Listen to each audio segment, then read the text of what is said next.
Everything about this trip was unplanned and just free-flowing, which I think for me is very strange, but I think it was the best trip because of that.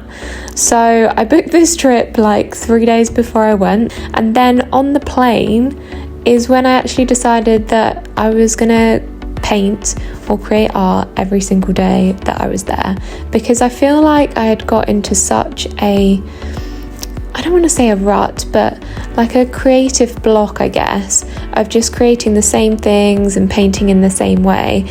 And I really just wanted to break out of that a little bit and just see what happened, or just rediscover the joy of just painting random things, to be honest. And I feel like a lot of people on Instagram message me being like, what are you painting? What are you doing? And it wasn't really the point of exactly what I was painting through this trip.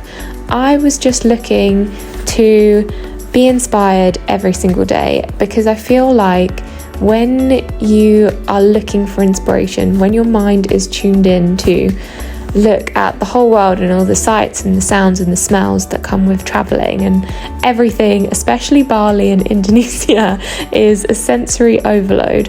When your brain is tuned in to looking at all of those things and finding inspiration in it, because you have to create something every day, I feel like it's just such a good mental practice and has actually stuck with me even after I finished this challenge, because I ran out of pages in my sketchbook.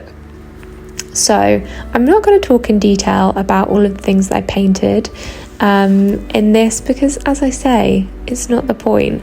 But to anyone who's watching, I just feel like I had the best time. You can see all of the places that I went and just a snippet of everything that you experience when you travel. I would highly recommend it, even if just in a small way, to challenge yourself to just create something. Maybe it's you only have time to create something every week, or if you do have some time to like sketch something every single day.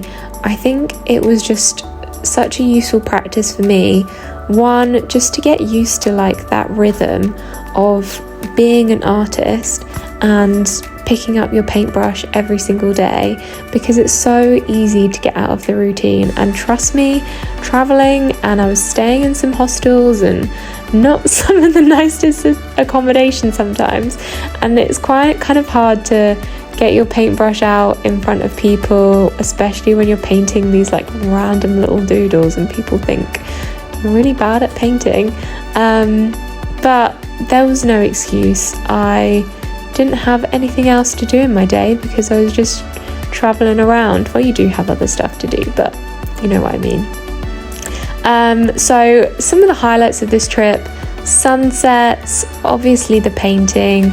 I did a ton of yoga, which was amazing. Discovered yin yoga, met loads of amazing people, improved my surfing, and just swam with turtles in Gili tea. And I just, honestly, I had the best time. I feel like this trip was so good for me to just relax, let go of the reins a little bit, and just not book things ahead, and just turn up, see what I liked, see what I didn't like, and then move on to the next destination, which you'll find out about in the next video.